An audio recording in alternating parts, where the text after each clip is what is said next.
Hey y'all, welcome back to my channel. So today we're going to be doing the long-awaited Q&A about relationships after having kids, and of course I have my hubby with me here to make sure that we get the man's point of view and the woman's point of view. For all of y'all, we have all of your questions here. I have a ton of questions. I hope I can get to all of them. If it seems like it's going to be way too long, we may do a part 2 or just kind of condense the questions down as much as we can. If you're new to my channel, my name is Jessica. I'm Nick, the husband. How do you want me to say it? It just sounds so funny the way you said it. I'm Nick. I'm 35. Almost. That's close. Babe, shut up, babe. If you're new to my channel, my name is Jessica. I'm Nick. This is my husband. And I'll do a little wave. My name is Jessica. This is my husband, Nick. You gotta wait. If you're new to my channel, my name is Jessica, and this is my husband, Nick. I'm 33 and he is 34 years old. Just for reference, in case any of y'all. And we got 4 kids. We have 4 kids, so we're a family of 6. Plus a dog. There's a lot of people in this house. If you guys like pregnancy, motherhood, any of that kind of stuff, definitely give this video a big thumbs up, and don't forget to subscribe if you're new, because we would love to have you here in our little Soul Tribe Mama family. And let's go ahead and jump right into all these questions, because there is a lot of them. Okay, so the first question we're going to start with is, how do you make each other a priority after having kids? I guess in a way we really don't make each other a priority. I would like us to make each other a priority. I'm all about, I want a date night and I want to set time for us aside. And my husband thinks that's when we like sit on the couch and watch a movie together. But to me, that's not like quality time together. So I don't know, maybe you ladies have the same problem with your husbands where, they think if they're just sitting next to you, that means we're together. But really, we want more of that, like, we want to sit and talk to you and be one-on-one, that kind of thing. So I don't know if that ever changes in a marriage. Maybe it does, I don't know. But making it a priority is not necessarily on the list. Like, we don't have a scheduled out date night. We don't have a scheduled out time. If we put the kids to bed early and the baby kind of goes down, maybe we get, 30, 40 minutes here and there, because that's when I edit videos. He has things to do also. Yeah, I mean, I think it's hard right now because our kids are still so young. So maybe when they, get a couple of years under their belt, it'll be easier to pawn them off on people so that we could actually get out and get some alone time. Yeah, that's true. It's definitely, with 4 kids, it's a lot harder to find like a babysitter to take 4 kids. We don't really have babysitters. Our babysitters are 3 babysitters. We use our family members, like my mom, my sister, his dad lives here. So we kind of like send 2 to here, 1 there, that kind of thing.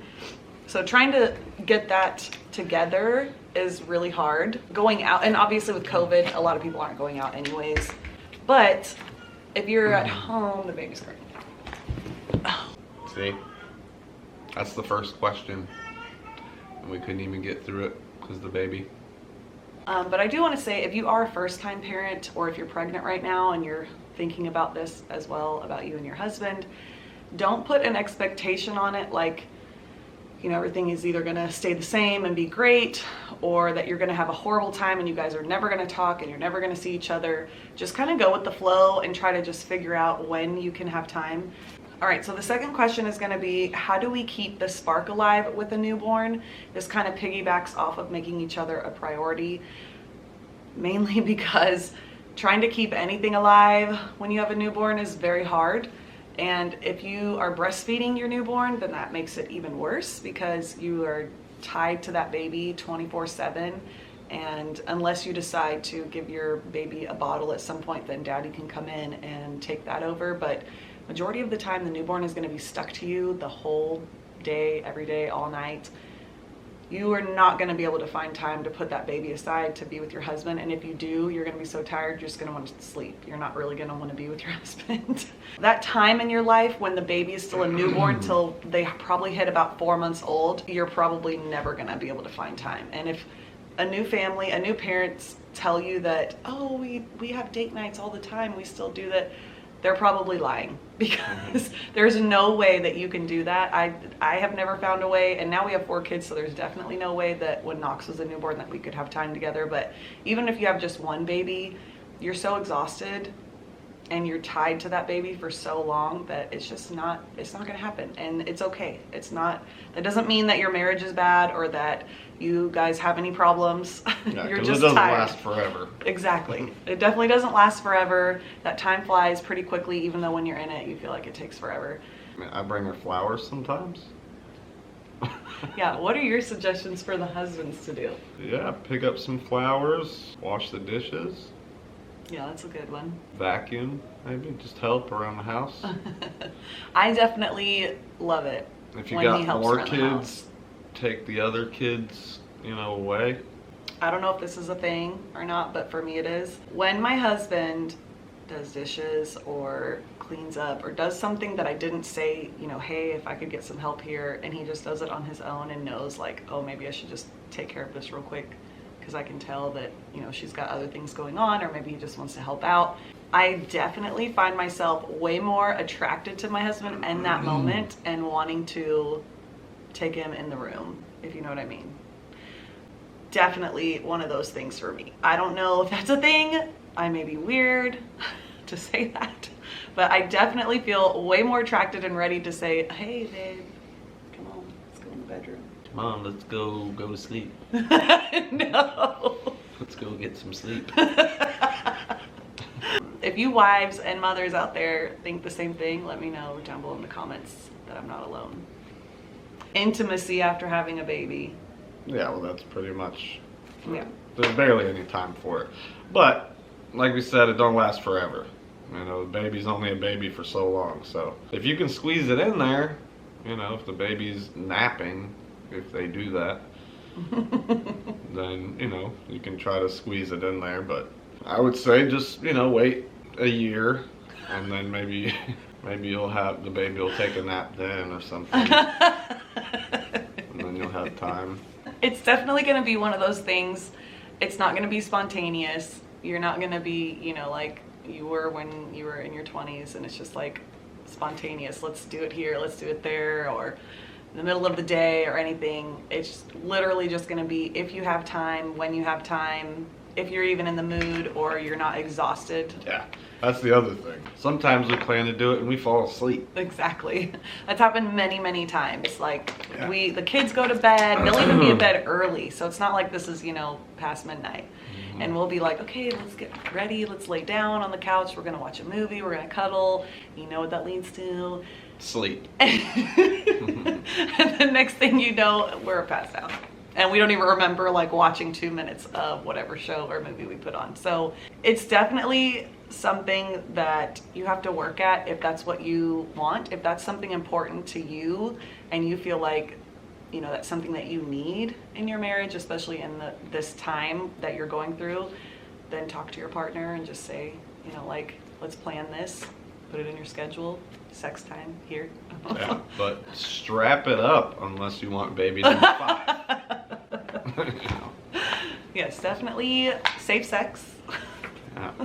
Okay, so what changed in the relationship after having the first child? Well, we didn't go out as much with our friends. Really, Jess and I were living in a house with my buddies. When she got pregnant, my buddies, the first thing they said was, well, you got to move out. You got to find a place. It was like the bachelor pad, and I was just the one girl that lived there Yeah. with them. And then I got pregnant, and they were like, oh no, bad juju. Yeah. Get out. Get out. Now they're all married with kids as well. Yeah. Yeah, we just grew up really fast, so partying didn't completely stop. Yes, but you do it not did have for to a while. totally be, grandparents when you have a baby. That was one thing I wanted to make sure. I was like, I'm not going to be that person that's like, I change so drastically that all I do is just sit at home and do nothing. Now, if that's you, that's great, but Yeah. we And still there's like to be with our nothing friends. bad and- against grandparents either. They can party if they want.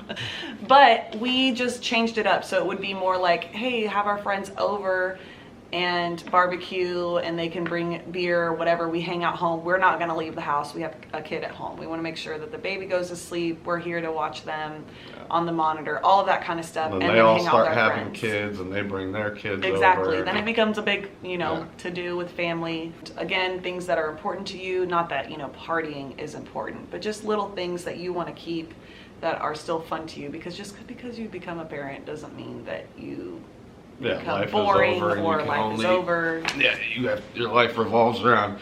Well, I mean, our lives do revolve around the kids. Yeah. But you got to have your own time, or Still your go out hobby. with your own friends. You Yeah. know, if he wants to go and hang out with his friends one day during the day or whatever it is, on the weekends, go to the bar with them that's fine. If I go with my girlfriends sometime, that's fine.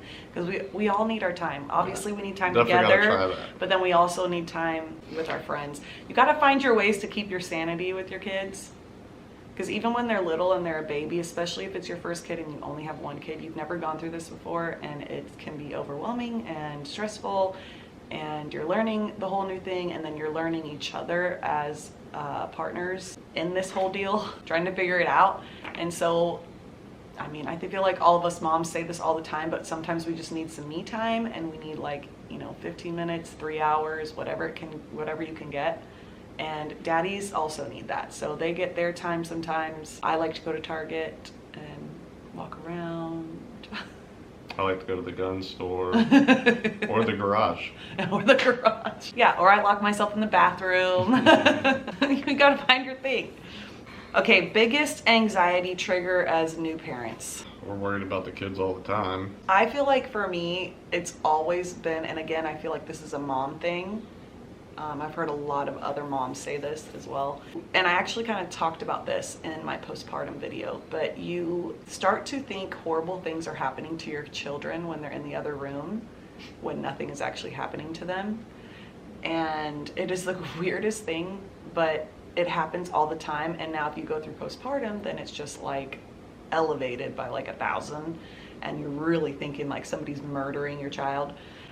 But just in normal day-to-day life, I could, leave my baby on the floor and on his mat and run to the bathroom real quick to go pee, and he's totally fine. He's happy. There's nothing around him for him to get into. He can't even move. And I'll be sitting on the toilet thinking, oh my gosh, something's gonna fall from the ceiling and get him in his eyeball, and then he's gonna start screaming. All right, the next question is for Daddy. Dad, is it different having a boy or a girl? I guess, with the boys, my boys at least, I know all boys aren't the same, but my boys are like me and my brother were. They want to wrestle and fight and just, roughhouse. And sometimes my little girl wants to do that as well, Yeah. but she's a lot more emotional. And, she will cry at anything. I could tell her, she could ask for a cookie and I could say yes, and she'll cry about it and be mad at me. So She's going through her terrible, well, she's about to be 2, so she's starting up that terrible twos phase where they're in the middle of, they're trying to learn how to communicate, so she can only say so many words. She'll trip by herself, and then I'll go to give her a hug and she'll go, no, and then throw a fit on the floor. Yeah. Because And I she tried to hates hug her. us most of the day. Sometimes she's sweet. Then all I want to do is just her come sit with Daddy. We watch football and just hang out. Or, we could play with the kitchen or whatever. She is very angry at times. What about when we found out we were having a boy, other than when we found out when we were having a girl? What was the difference between that when you found out which gender we were having? Well, I've always been terrified to have a girl just because, the saying, you got a boy, you only got to worry about the one, you got a little girl, you got to worry about every other thing. So I don't really want her to go out of the house or have any boyfriends or anything until I'm dead. And then, she can get married or something, I guess. But other than that, I don't even want any little scumbag boys anywhere around her. But I'm sure I won't win that battle when she gets older.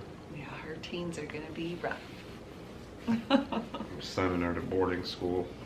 Does it feel more like you two are business partners running the household, or do you still feel like best friends and have that romantic spark? Still think you're hot all the time walking around the house.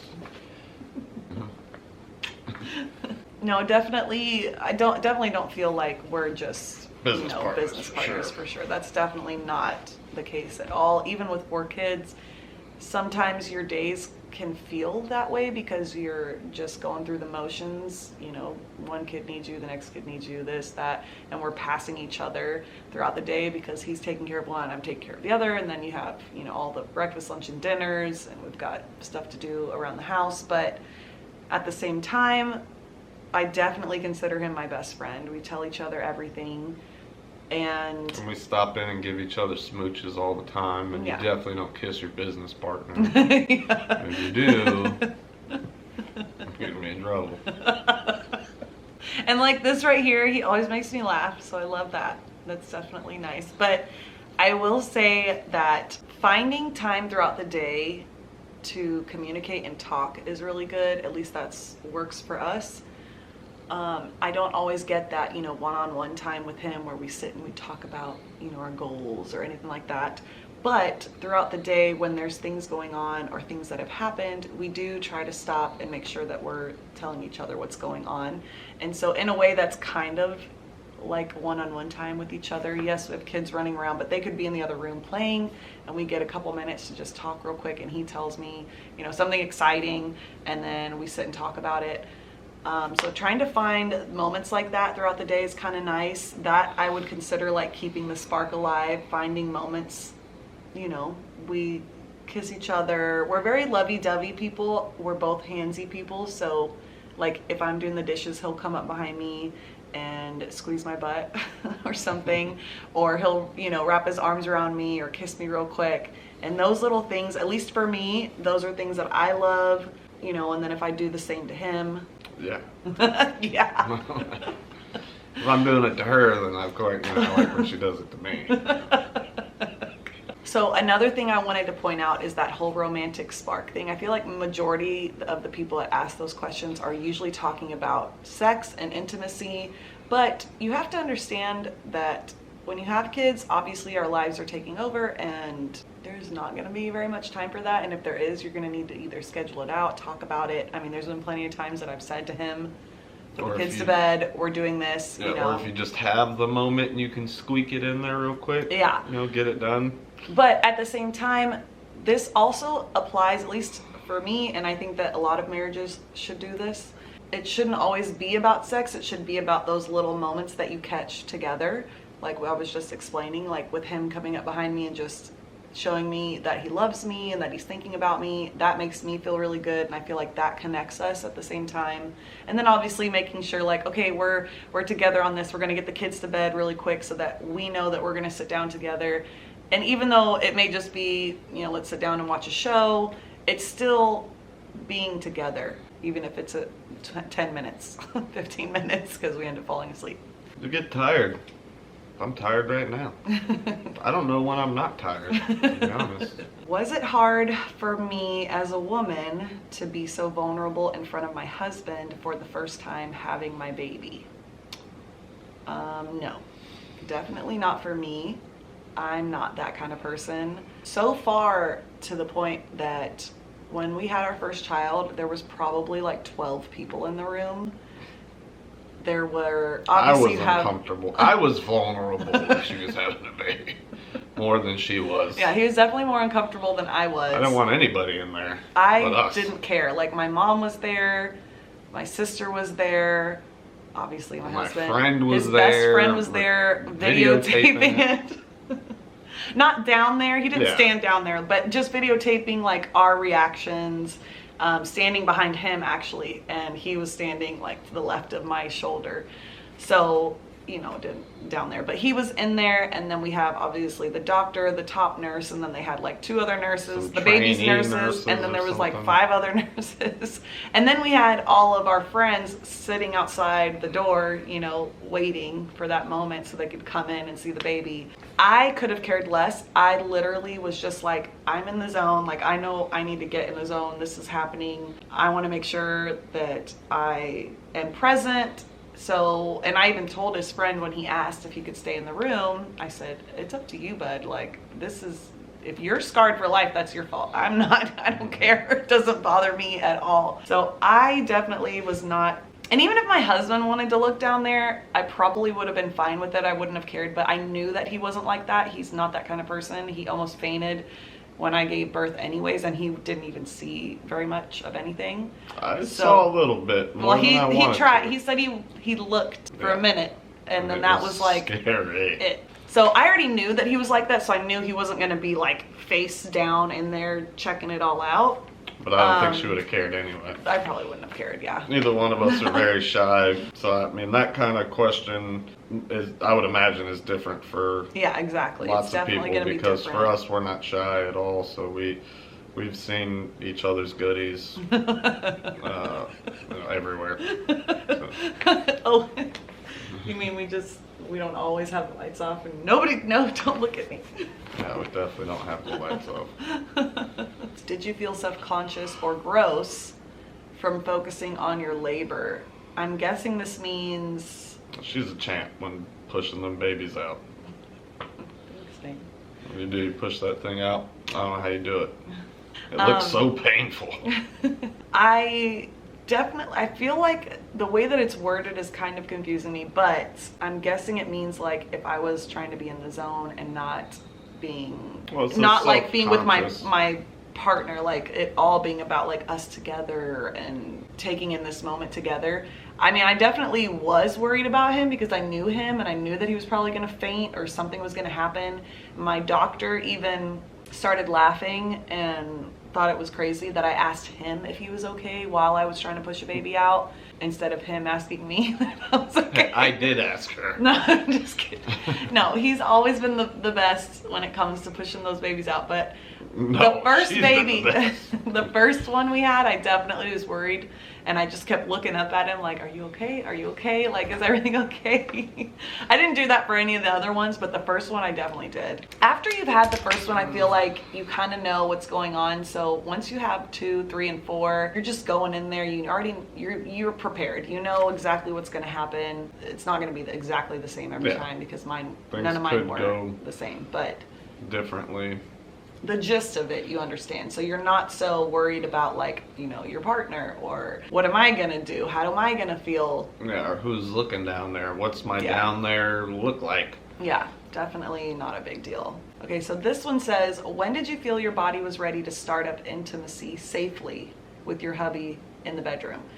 Really, the only answer to this question is going to be when your doctor gives you the okay to have sex, and which is usually like 6 to 8 weeks after having your baby, and then from then it's just up to you. So for me, I would say my first 2 children, the 6-week mark, I was like ready to go. I was like, it's great, let's go ahead, it's no big deal. My 3rd baby, I don't know if it was just because we had 3 kids and it was a lot. I also had a lot of complications after having her, a lot of things that had happened to me, so maybe that played a role in it, I'm not sure. But I felt like it took a little bit longer with that pregnancy or postpartum. Yeah, but we always wait till at least when the doctor tells us it's okay, because I don't want to mess nothing up down there. Yeah.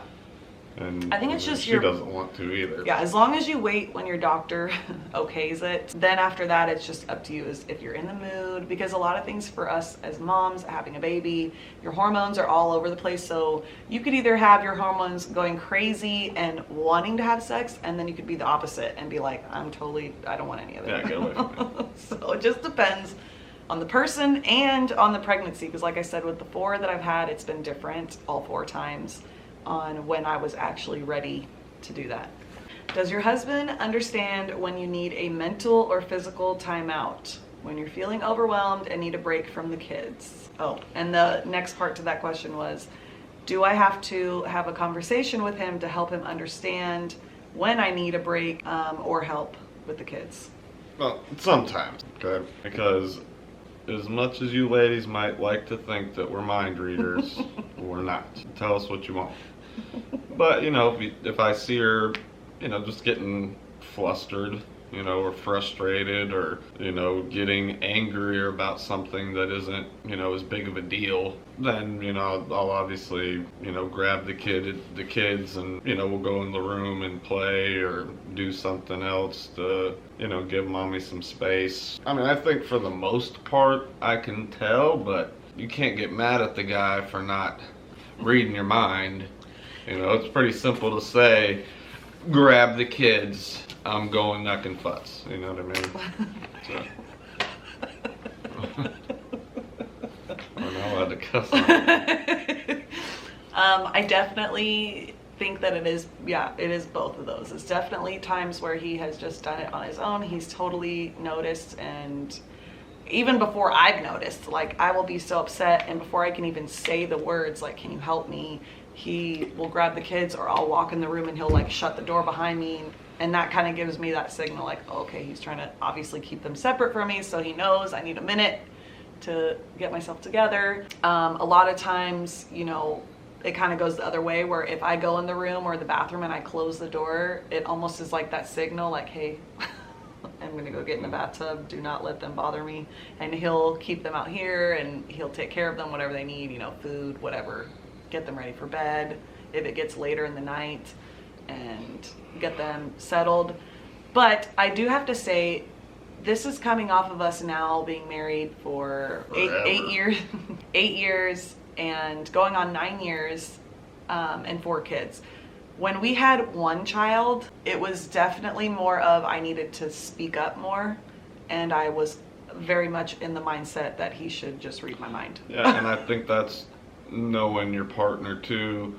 If you guys were together for, you know, if we were together for 9 years and then we had a kid, you know, it might have been the first kid, I already knew it was up. Yeah. But if you guys just met each other last week, you got pregnant, and then you're going to decide to build a relationship, you know, out of the pregnancy, then, you know, give him a heads up, you know, yeah. Hey, I'm freaking out, you know, come grab this kid, or just the look, you know, that's most of the guys, as long as they're looking back at you, you know, don't look at the back of his head like,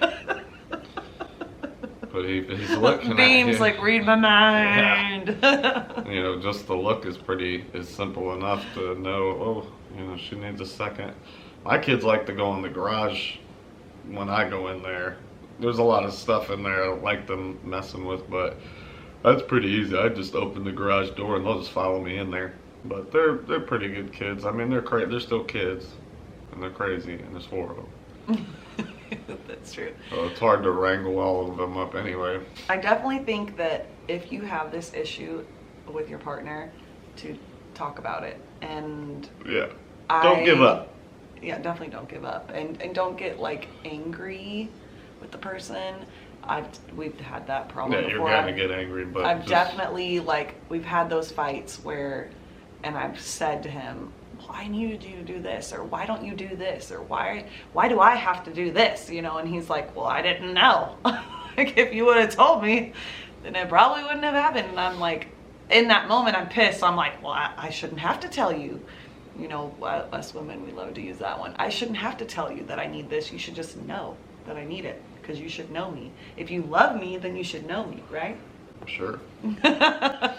That's his answer to everything. But it's just not that easy. And if we were to look at it vice versa, I couldn't read his mind. I mean, I try to, if I notice he's on the phone and it sounds like a work call and the kids are around, I try to be like, okay, come on, kids, let's come over here. You know, he needs to peace and quiet. But I also can't always know when he needs that time as well. But definitely leaving the lines of communication open and at least trying to voice that is definitely good. It doesn't obviously always happen. We're imperfect humans, but that's probably the best advice that you could ever have, especially as a married couple. Or even if you're just a couple and you have kids, you've got to talk. I mean, even without kids, you know. Give it a try, put some effort into it, and, you know, like I said, we can't read minds. I can't. None of my friends can. You know, maybe one day they'll come out with that someone out there can, device. but it's not me. The question is, was having 4 kids way different than having 3 kids? Yeah. Yes, definitely. Yeah, it's always different when you add another person, because that's another, you know, brain. It's a whole other personality. Yeah. You know, another mouth to feed or butt to change. It's crazy how you would think that, you know, 2 people make 4 totally different humans instead of it being, you know, 2 people keep making the same kid. It's literally all 4 of our kids are totally different. Their personalities, everything is different about them. That is crazy. And I will say, going from 0 to 1 is very hard, and only because you've just never been a parent before and you have no idea what you're doing, and neither does your spouse or your partner. And even though we were grown up, I felt like we had to grow up even, you know, faster or more. I mean, we were, what, 26 or something? I was 25, I think. Yeah, so I would have been Yeah, you were 26. 26. And I'm not saying that's, you know, like a full-blown grown-up.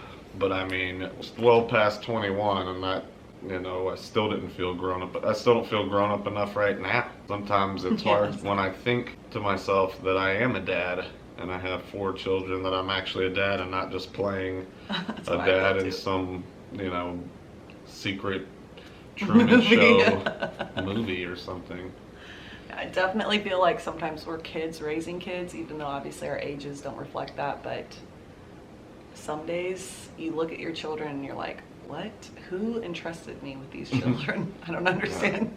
We got to keep 4 other humans other than ourselves alive so that we can see them, you know, grow into old people like ourselves and give us some grandkids.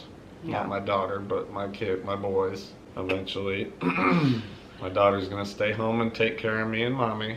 She's going to be a daddy's girl up until she hits high school, that she's going to hate daddy. She's not going to want any boys. They're gross and stinky.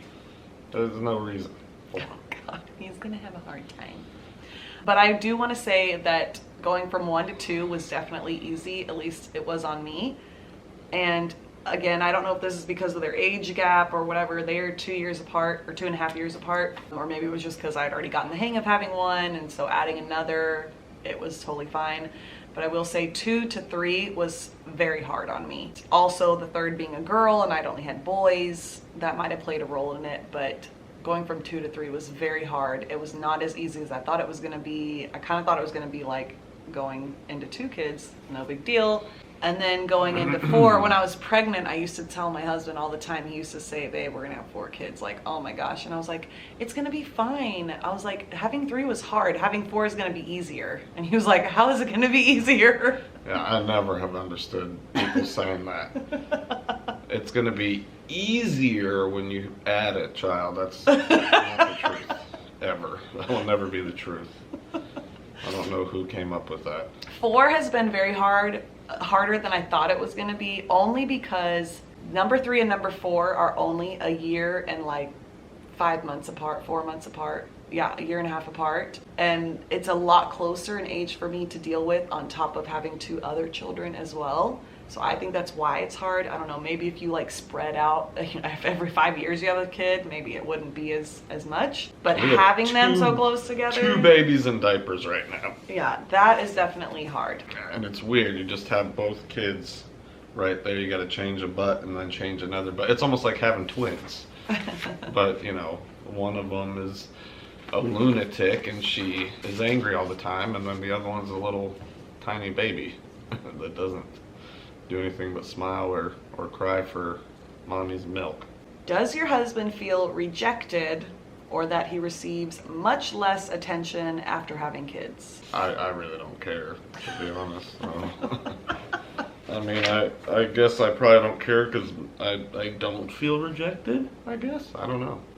Try to think back to when we had our first kid. Did you feel rejected then? Because it was just the 2 of us, and then it became me having to take care of, like, be with the baby so much. I mean, it was more, exciting. But the first kid, I was away on work so much, but I wasn't here a lot when he was That's a the one thing, little because baby. when we had our first two, he was gone so much. We missed each other all the time. We were always like sexting each other and telling each other these, you know, how much we love each other and we miss each other. And so that kind of, you know, kept the spark alive, having newborns and stuff, because we weren't physically next to each other. So we had to communicate those things. So I guess that, and yeah, in a way it's like, well, he wasn't really here to be rejected.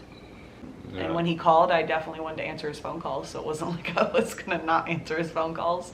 I think maybe too, now that we have 4 kids, you don't feel rejected because we've gotten used to this life with so many children, and we've, like I was saying earlier, we've found ways to, you know, little things here and there that we do for each other or with each other. Did it take you a while to find a routine with all the kids? We don't have a full routine. We tried the bedtime routine, you know, try to get them to do certain things, you know, go change your pants, you know, take your socks off. You know, we know what to do. I always make Jade's bed a certain way, but you know, kids are so weird. They're gonna mess up the routine all the time. Sometimes they're complaining, you know, that it's too early, even though it's always the same time. Then the other times they're perfectly fine with it. You know, they're like, okay, mommy and daddy, I love you so much. Yeah. And they're the best, you know, kids in the world. But it's hard to stay in any kind of routine. I mean, we try.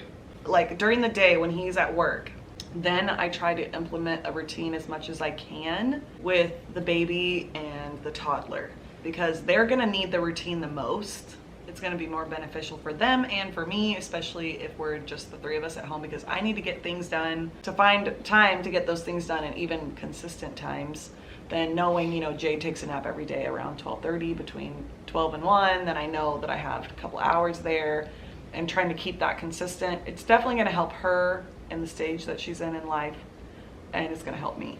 The baby, I'm just now trying to get him more on a routine for sleep so that he'll actually take naps during the day. In the last 2 days, I'm very, very happy to say that he has been taking naps longer than 5 minutes. So I think like it's 6. working. Yeah, I think it's working. I'm gonna try to keep to that, but your routines are literally gonna change with every stage of your child's life.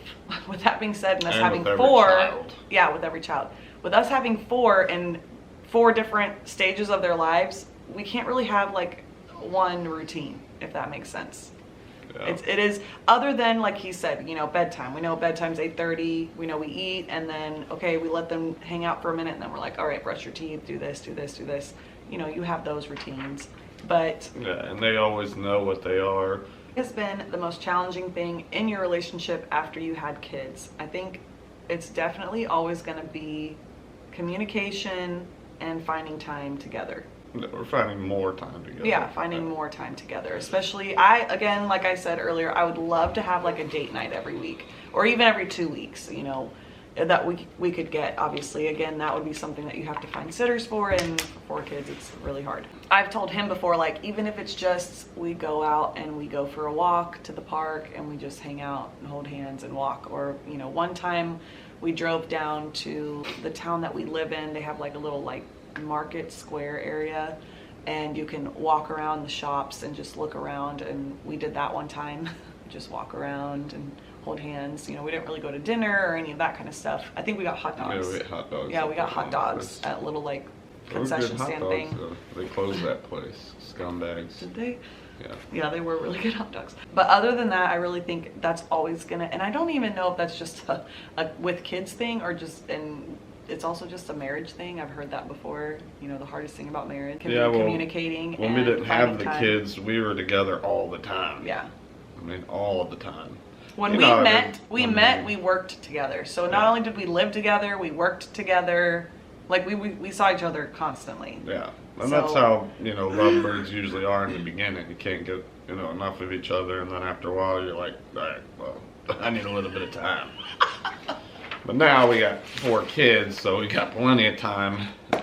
And now it's the opposite. Now we want time together. Wrangling, you know, a couple of them, and so we don't get very much time. But you know, we are dedicated to our children and our family and making sure that they grow up to be good people. And Yeah, not you're little definitely going to be scumbags. slaves to your children until they leave the home. Trying to balance that, which I think there's a question in here somewhere where somebody asked, how do you balance it all? You don't balance anything. There is no balance. And I heard somebody on another mom talk about this on Instagram the other day, and she said it perfectly, and it made total sense to me, because we all like to say that, oh my gosh, you look like you balance it all. How do you do that? How do you have all these kids and work and do this and do that, and how's your house clean? It is not clean. We cleaned it today, my husband and I together, and it'll probably, it's clean now. It'll probably stay clean for tonight, and then tomorrow during the day at some point, it'll get back to something that I hate, and I'll be like looking around going, oh my gosh, why? And then you add in, I need to find time to do my own business things with YouTube or with the social media, or I need to answer emails, and then my husband has his stuff, and then the kids have their homework, and then balance all of that is, I don't think is a thing, other than if you have help. You have to have help. Yeah. To raise kids, to do anything. Obviously, with my husband, if I need to go do something, then I need my husband here. I'm like, please, can you take care of this so I can go do this? Yeah, you cannot do it all by yourself. There's no way. It's a challenge every day, but if we can do it, you can do it. So everybody on here, just go ahead and have 4 kids. If you've already got 4, have 4 more. We will be stopping at 4. Yeah, we are not having Hopefully. any more kids. 4 kids is enough. Yeah. I am very happy with 4 because I've always wanted a big family, but 4 is a lot, and I'm definitely done now. Yeah, hopefully. We what just she need said to at convince 3. this man to go get a vasectomy. Yeah, well, I'm getting a vasectomy. You can get a hysterectomy. Yeah, this is a whole nother topic, y'all. And then we'll be double protected. How do you both balance different parenting styles and making decisions? We never really sat down and talked about like how we were going to parent our children. I think we both kind of just assumed we have the same way of thinking, which majority of the time, yes, we do. Morals and values. Don't be bad. Be a good kid, Right, that kind of thing. Respect your, everyone. Yes, for sure. Respect, all of those kinds of things. But I will say that as we've had more children, I've learned that they're different. I personally have changed parenting styles between my children. Like I may have done one thing with one kid and I tried it with the other and it didn't work, and then I would switch it. And every once in a while, there's been plenty of times where I've told him, I've been like, hey, I've been trying this new thing and I'm doing it this way now. I never listen. He's such a liar. Just because I told him that doesn't necessarily mean like, hey, do it this way.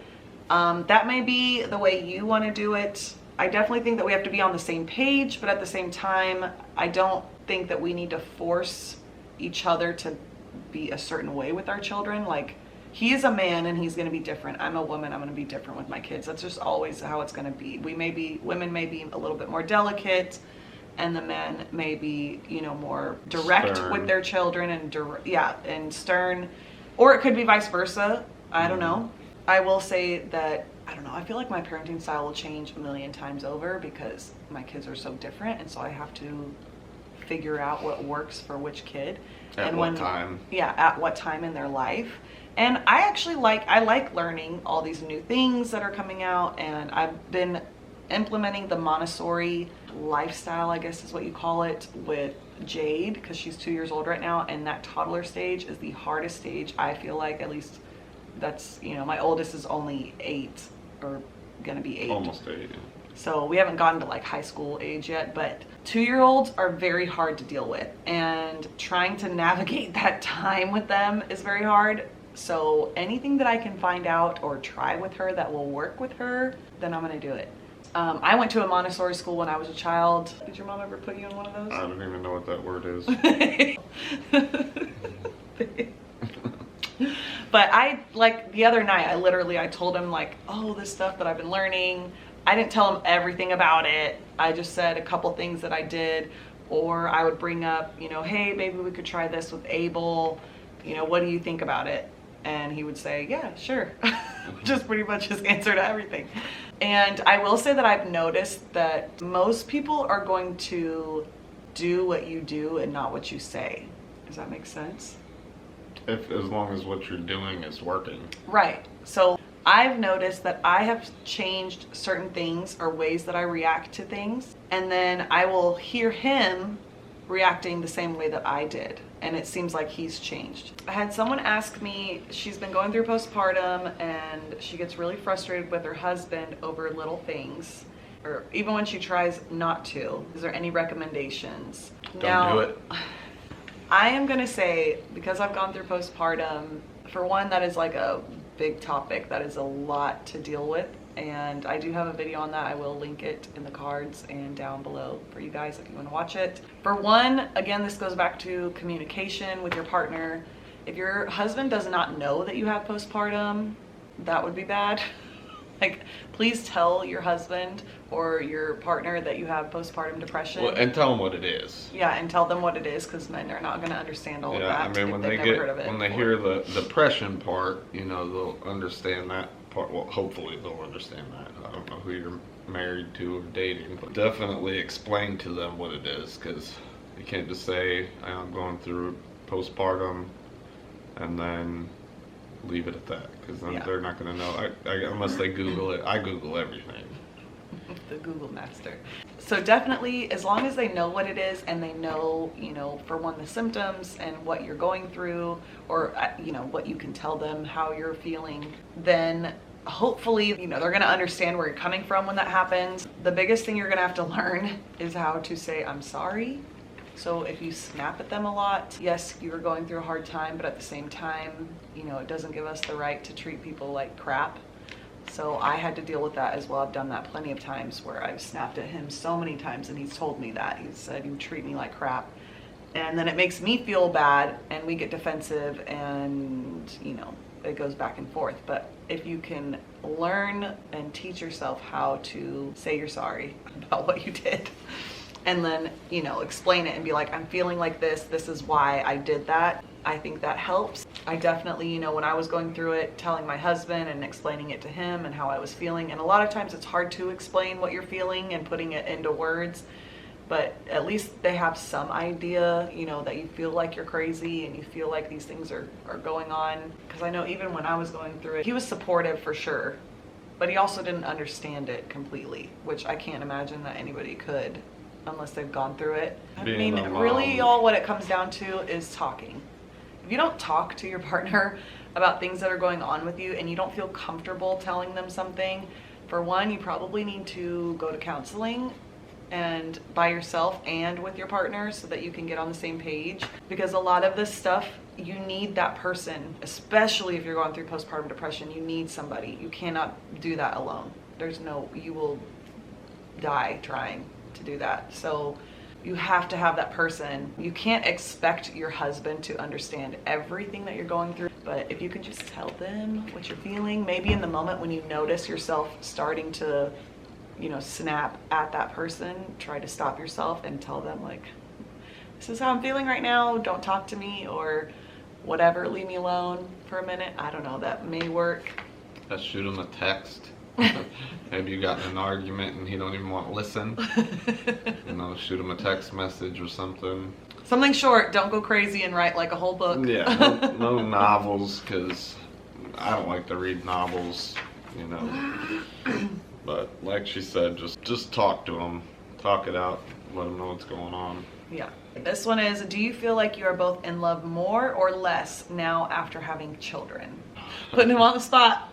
I just feel like we love each other, I don't know, as much as we ever have.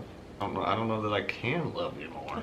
I'm just kidding. We get married because we, you know, love each other a bunch. If your choices are more or less, we definitely love each other more. Like he's saying, I mean, I don't think the love necessarily changes. I think it's just the, you know, what you go through every day. We change as people as we get older, depending on what stage of life you're in, that changes, but the love never changes. Yeah, and it's definitely not less.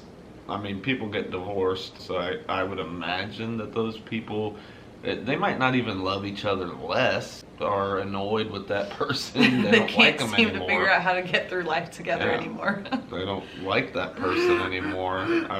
I would think that parents, because when you have that bond, you made a kid together, you know, I would think you're always going to love that person. I mean, I know there's scumbags out there, so stuff could change, but it's definitely not less. I don't love my wife any less, and I can't imagine when we're old, you know, at 90, that I'm gonna look at her and say, man, I love her less. I'm pretty sure we'll still be, you know, somewhat like kids, just with walkers, tennis balls on the bottom, staring at birds or something. Staring at birds. Like drinking coffee and looking at birds. So let's do, what is the best change you've seen in each other since becoming parents? One thing I noticed a lot about my husband, watching my husband with my children, our children, and the way that he's been, like, you know, when the first baby we had, and the way that he looked at him. I actually have a picture of him leaning over the little bassinet thing that they put the baby in to warm them before they do their measurements, and him just like staring at him. I will never forget it. Even though I have the picture, I'll always have that moment in my mind. And to me, that's how I look at my husband now, is seeing that, like, you know, love and everything. Like, that was the moment everything changed, is kind of how I look at it. You know, we were two people and now we're three, or then we were three. Yeah. Now we're nothing, now three. I have seen a difference in him, like, from that very moment. And I would say it's just, you know, more love, more admiration, more affection, and just the way that he is with me and the kids has changed in a good way. I don't know if it was so much as a change, or like it was you just getting into your role already, you know, but just becoming a mom, doing momly things. But I feel like even when we first met each other, after a few weeks, I could tell that you would be a good mom. But I felt like I always knew, you know, if you had kids, you would be a good mom.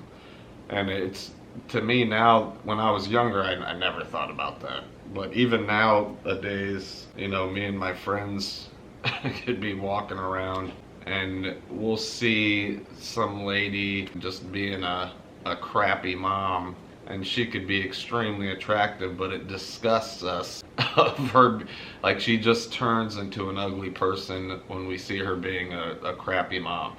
You know, like, we're instantly unattracted to that girl because she's being a crappy mom. Back in the day, I never would have thought that, you know. And it's not to say you can't party. I'm just saying, if you're, you know, you're never with your children ever and you're just partying all the time, that's just, to me, is just less attractive. You got to be about those kids, and it's your job to turn them into, you know, they don't need to be presidents. I mean, it'd be cool if all of our kids could be presidents one day. I could just imagine my little Jade, you know, as a president. You know, just at least to be good members of society, nice to people, and, you know, not bullies. I know a lot of people say the parents are to blame, but I think, you know, some kids just are mean kids. Our boys aren't. I mean, right now, I'm hoping that they never will be, because, you know, we're not mean. I mean, sometimes I'm mean, but not like a bully. Yeah, I think that's what I don't know if I saw it change. I just saw you more change into that role that I knew you'd always be good at. Okay, this one is, has breastfeeding affected our sex life? Well, yeah, I can't touch them. It sucks. That's very true. Yes, because your boobs are very sensitive when you're breastfeeding, especially the nipple area. So that is not going to be touched or messed with. So I guess, you know, I mean, if that's your thing during intimacy, to grab it doesn't them and deter stuff, me. then yeah, like, then you can't do that. That may suck for you, but Yeah. at the same time, it's not like that's an immediate turn off to not have sex. Yeah, there's nothing that's going to deter me from, I mean, unless it's sleep. You know, that's what we do.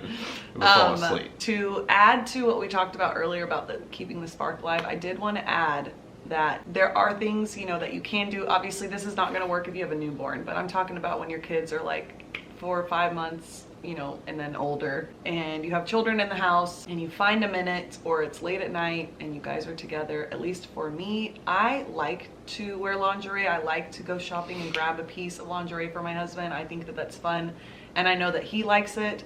So if you find something like that, you know, if you know something that your partner likes and you can just surprise them one night, you know, I've walked out in his like jersey or his shirt and had it on underneath and just nonchalantly sat down like we're gonna watch a movie, and the next thing you know, he goes to touch me and he's like, oh, So to me, that is like fun, and that's a fun way to keep the spark alive, just to add something a little different. You don't have to go crazy, you know, and role play or, you know, meet up at a hotel. But you can go crazy. I mean, you totally can if you have the time and you can do it. But I'm saying if you're trying to do something in the moment and the whole keeping the spark alive thing, just find those little things that you can do.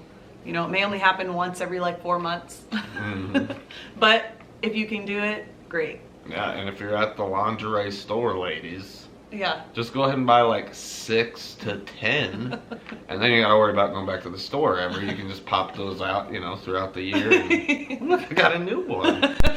You know? And to be honest, as a man, I don't even remember them. So you wear the same one every time, I wouldn't even know. I wouldn't know any different. I'd be like, oh, it's great. I love that one. Is that new? I have a lot of them, and I've worn them quite a few times, but I do remember one of them that I've worn like at least 4 or 5 times in the time that we've been together.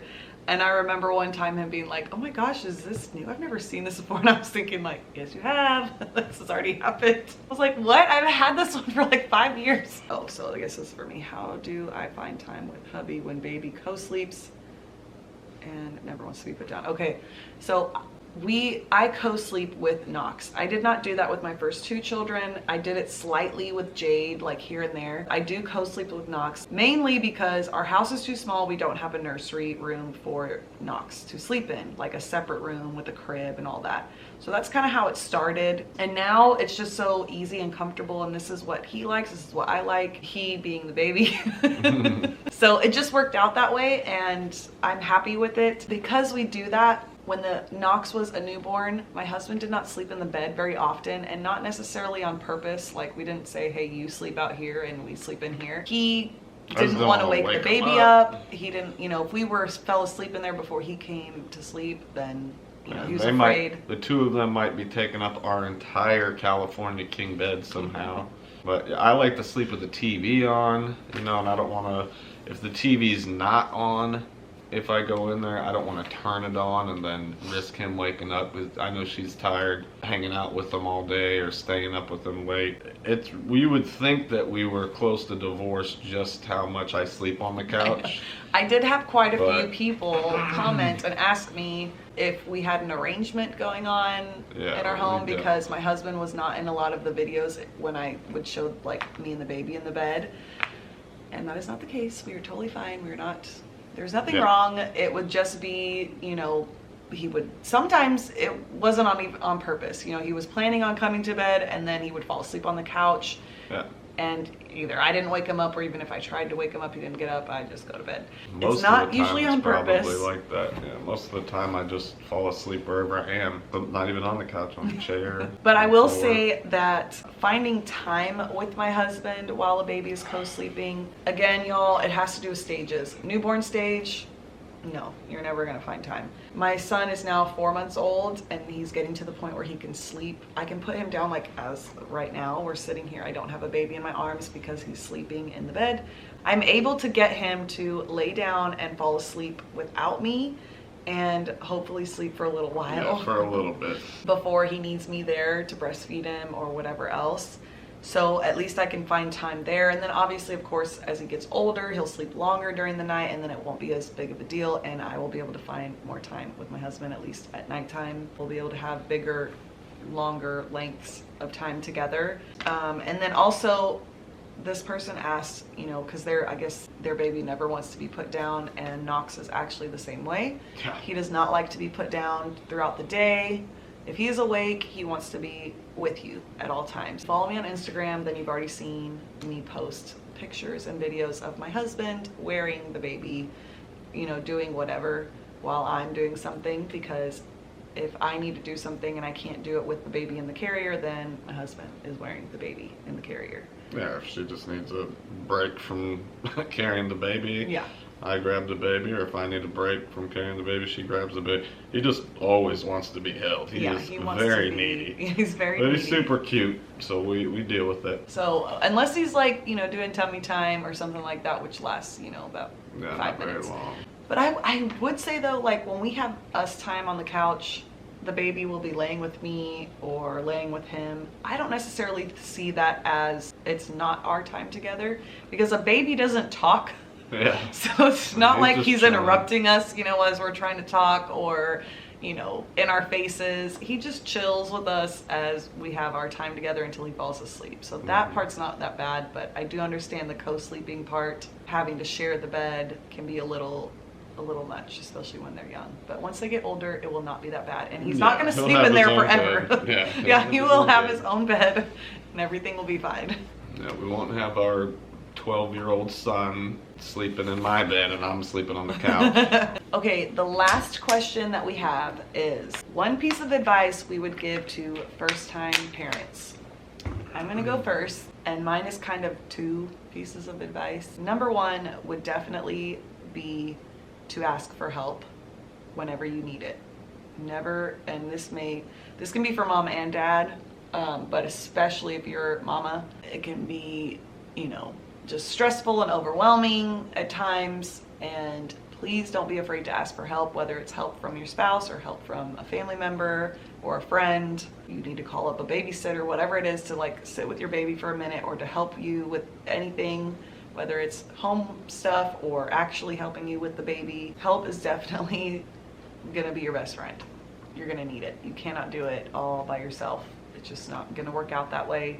Yeah, so on the advice for first-time parents, our first baby with Georgie, man, we were tired because I mean, it's scary when you first take them home. I mean, it was for us, and I have a younger sibling. My sister, you know, is 9 years younger, so I somewhat remember that time when she was a baby, but I had a mom, you know, so my mom, she was the one really worrying about that kind of stuff. But it's scary. You're gonna want to check on them all the time, make sure they're breathing. Just get through the first couple months, you know, keep pushing and trying, and like Jess said, you know, get help from your partners or your parents or your siblings or your friends or whoever. And once you get the first few months, you'll feel a lot more comfortable. You'll be able to get more sleep. The next part to the advice for me would be, you're gonna get that pressure and unsolicited advice from a lot of people that are close to you, and all they're trying to do is help you out, but it can be a lot. Some of their advice you're probably gonna not want to take just because that's not you as a parent. Do not feel bad about, you know, listening to what they have to say, but then when you go home, you just, you know, throw it out and don't worry about it. The biggest part from that is gonna be breastfeeding or formula, which is always a very, you know, like kind of taboo topic because people have so many opinions on that. If you want to breastfeed, you can breastfeed. If you want to do formula, do formula. If you want to only pump and not breastfeed, do that. It doesn't really matter what you do. Yeah, your baby's gonna live. Yeah. And don't let They'll anybody be make you smart. feel like you have to breastfeed in the beginning. Yes, of course, we all know the benefits to that, but if you've already decided that you don't want to do that, do not let anybody make you feel horrible for not doing it. There's plenty of great formulas out there. They're just as good. They have all the vitamins and minerals that your baby needs. Your baby will be fine.